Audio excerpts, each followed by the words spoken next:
What's going on, Boo Bears? Thank you so much for hanging out with me for another Mario Ramon discussion. Happy Saturday to you. Before we get into the video, if you like the video, definitely like the video below, subscribe to the channel, click the notification button next to the subscribe button, and share the video if you care. All right? Thank you so much for your time. All right, so let's get into the video. The video that we're going to talk about, let me just tell you the topics we're going to talk about. We're going to talk about Joseline Hernandez going after Wendy Williams, and I got some backstory on what may have prompted her to attack her, all right, on her show. We're also going to talk about Tyrese shaving his girlfriend's E-I-E-I-O live. Like, come on, guys. And I would like to talk about the homegoing for Mr. DMX, all right? You know, you gotta put like Miss Aretha Franklin, but I think his name is Russell. I don't know his real name, but he's DMX. He's X-Man, you know what I'm saying? All right, so let's get into the story.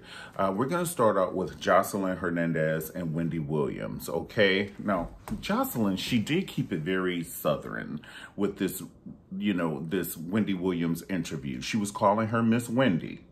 She was like, I'm going to hug you, but I am going to stab you as well. You know what I'm saying? She was giving her a hug, a nice gentle hug. And then she was like, you're 35 years my senior. Oh, she was throwing ninja stars at Wendy. And you know, Wendy doesn't move so fast, but she does move when she moves, right?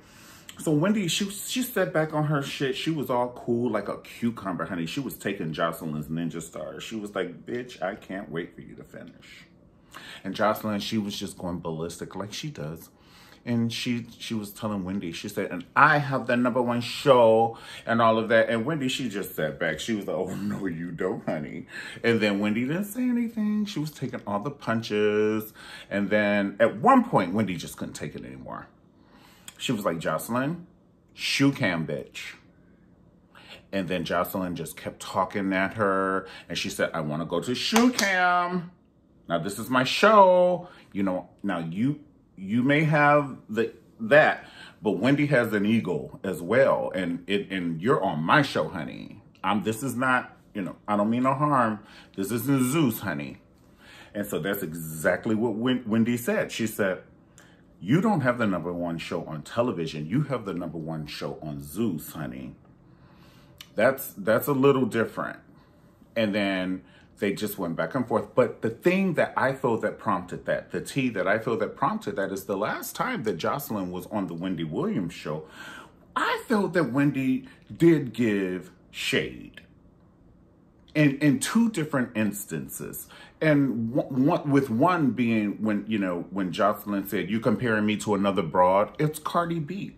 Because Wendy Williams asked Joseline Hernandez, she said, sometimes do you look at Cardi B and say, damn, that's my career? Isn't that's a crazy thing?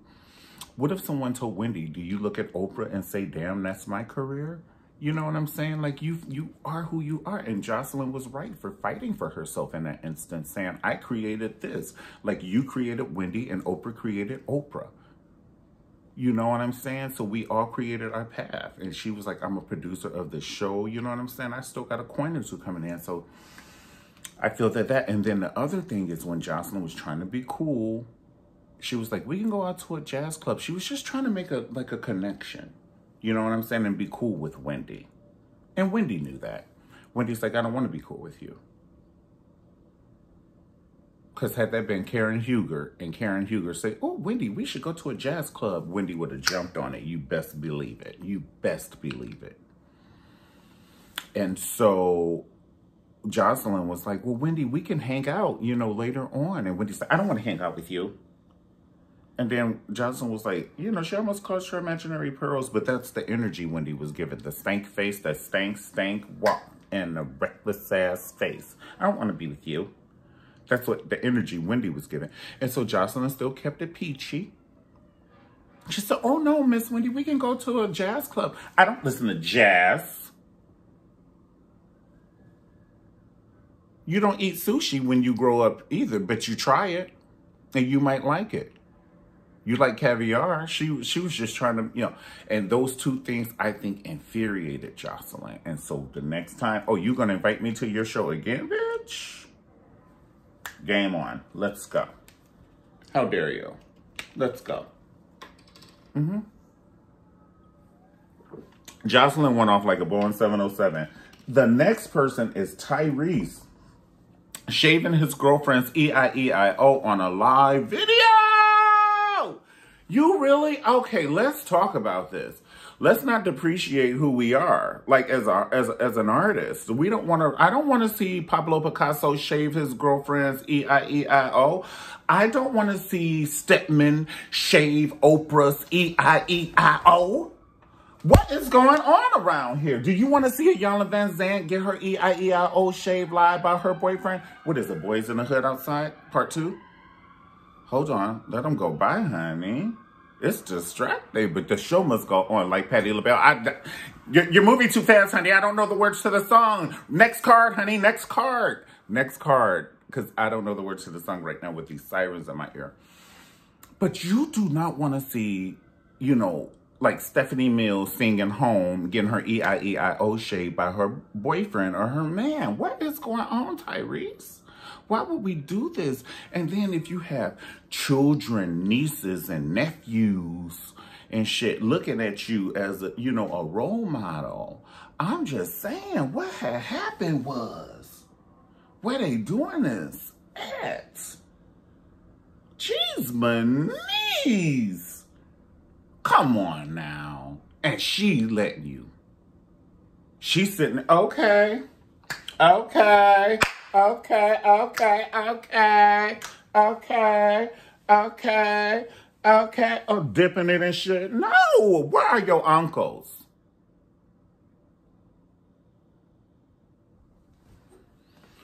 Woo! My chest. I just can't believe this is where we are. We are drunk at a party, bitch, and we got to drive home. Honey. Somebody put something in my... that Bill Cosby, honey, and the people's drinks. What is going on around here? Did you do this on your own?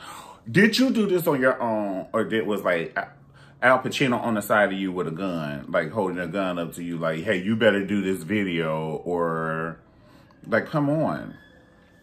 Oh my God, something really bad really happened.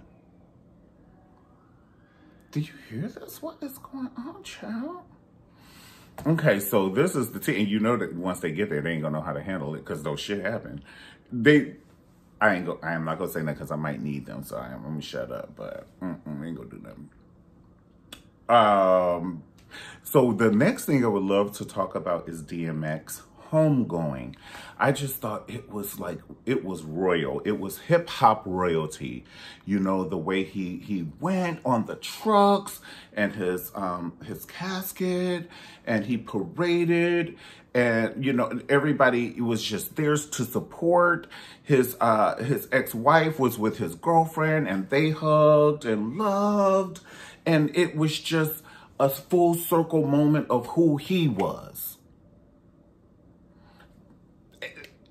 If he was a horrible person, the wife would not have communicated with the girlfriend. They comfort each other because they know it's still a loss for both of them. That's the person who you're in love with now, and this is the father of my babies, you know? And his children on there, it was beautiful. Now, it was a little bit too many people in that theater for me with the COVID. Okay. Yeah. But other than that, it was beautiful. It was top notch. It was beautiful.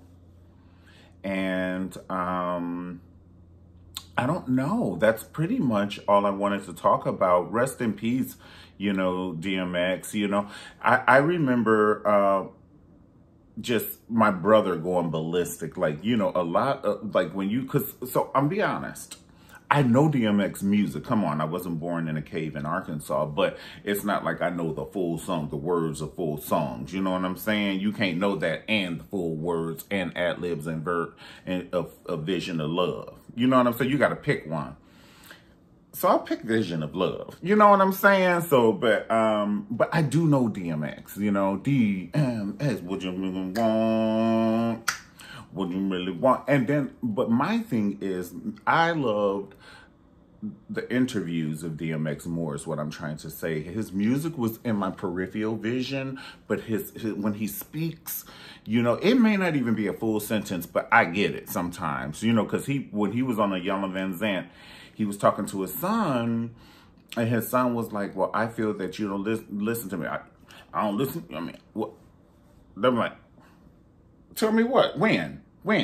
Even though he didn't say that, it's like, well, I just love the way he communicated, and he was just him, and I loved it. And Iyanla Vanzant said that she had a lot of, she was going to consecrate him with his friends and the industry and everything, but it never happened because the house didn't have heat. We should have got some heaters from Walmart to say that so, though, Miss Iyanla. The producers should have got some heaters from Walmart. I know those guys probably would have been like, because they're stars, and I understand all his friends were stars, and you know, to consecrate him as in to make him an elder in the community and everything, and you know, have a full ceremony with oils and prayers from the ancestors and water and candles and and so that didn't happen. But we should have did something, maybe get a hotel room or something, but he really needed that. And he was deserving of that. But even, Miss Iyanla Vanzant was going to do that. Miss Iyanla was going to do that. Even, they had their spat, but she's a professional. She can see past the spat, and a lot of people bring that up. But he had that because he was frustrated. You know what I'm saying? He was frustrated, and then sometimes when you're confronted with the truth, it makes you like you can't wiggle out of it, so you don't know how to act as a human. So it may come out as defense.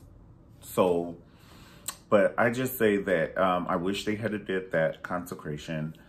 And I wish they had that ceremony. They didn't, but that would have been awesome for him to have known how valuable he is. And he is very valuable, because like I saw him praying. 2 different times I saw him praying online, and his prayers are powerful, and he's just very strong, just a guy's guy, And he will definitely be missed as a father, a friend. And I know my friend Della met him, and she was backstage and have video footage. And she was just talking about how great he is as a person. When the cameras aren't rolling, that's how you know someone. And no cameras and everything. She was just like, he's polite and he prays and all of this stuff. He's very spiritual. So like I said, he's just going to be missed as a person, let alone the artist. And everything. But my favorite one is y'all gonna make me lose my mind up in here. Y'all gonna make me act a fool. That voice was like Louis Armstrong or something, or I don't know. It was just like somebody whose voice you never heard. Like that, his voice is like a one of a kind. It's just whoa. Just, and that's how he talk. He talk like he rap, it's just, he's X-Man. He's X-Man.